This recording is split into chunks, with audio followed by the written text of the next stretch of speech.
Okay, today we're going to talk about, bam, the Master Key to Riches by Napoleon Hill. I am an avid reader and I am a Napoleon Hill instructor. And the key with this concepts, the principles of Napoleon Hill, the principles are connected to biblical background as well. You can look at it, but the key more than anything is principles work. Principles are like gravity. They work whether you believe in them or not. So what I would like us to just take a moment for today is talk a little bit about this book and encourage you to build your wealth consciousness, to grow your mindset. So this book is about discover how to open your mind to success and wealth. You notice that those two things are not together. Success is different. Wealth is different. They can be interrelated, but they're not always. Some people are very successful, but it's not, they don't bridge the gap or connect it to being wealthy. Some people looking for money, but it's really not from the perspective of always being successful, everything. It's about that Benjamin. It's about getting that dollar. So it may not be from a success perspective. So the key with this is impacting your mindset. Now, you may not agree with the statement I just made about success and wealth not always being interconnected.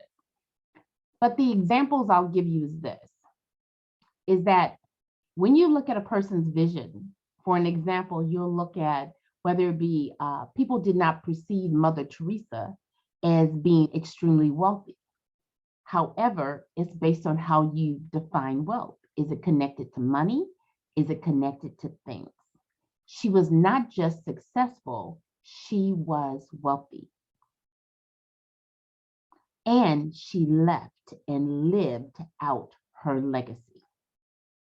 So when you look at those things, when you think about the master key to riches, you will see such things as the 9 basic motives of life.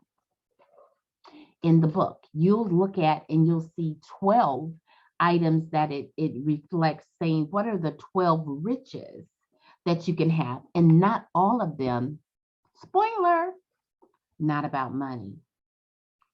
Some people look at riches with just a financial link to it, a things link to it. But being wealthy is also how you think. Being wealthy is also having your health, having relationships that you can love and enjoy other people. How do you define wealth? Not how other people define it. How do you define it? So when you look at this book, and I'm encouraging you not just to buy it, but to get it and just jump in. It's got such great information in it. And again, the best person you can invest in is yourself. Now, you can Google the information and there will be a link connected. All you have to do is Google the name of the book. But the 12 riches of life is one of the things that I really kind of connected to in the book. It's a chapter. It's not too long, but the 12 riches of life was really interesting for me because I never looked at life as having 12 riches. One of the things because I study numbers, right? So 12 is the number of governing, right?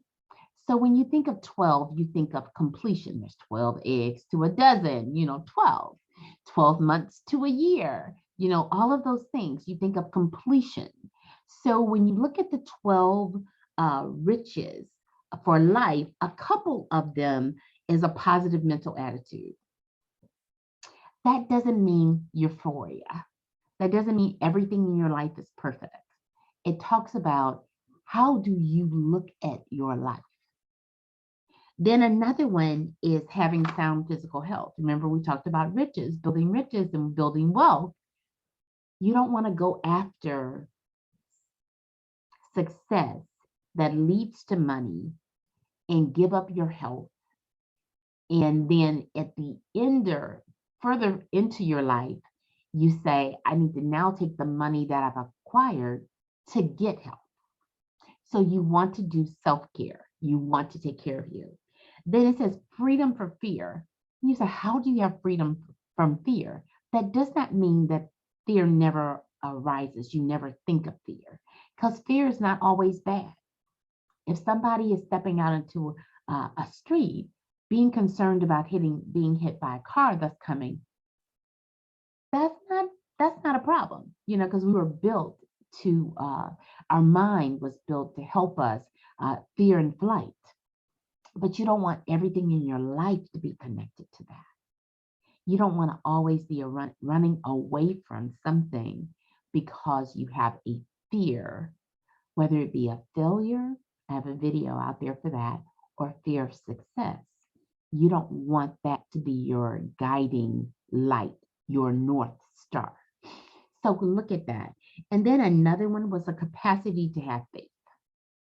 Capacity to have faith is really, for me, is really deep, because faith and hope are really connected for me. So look at what you have faith for, and then look at what you're willing to do the work and have faith for. Because faith without the action is not productive.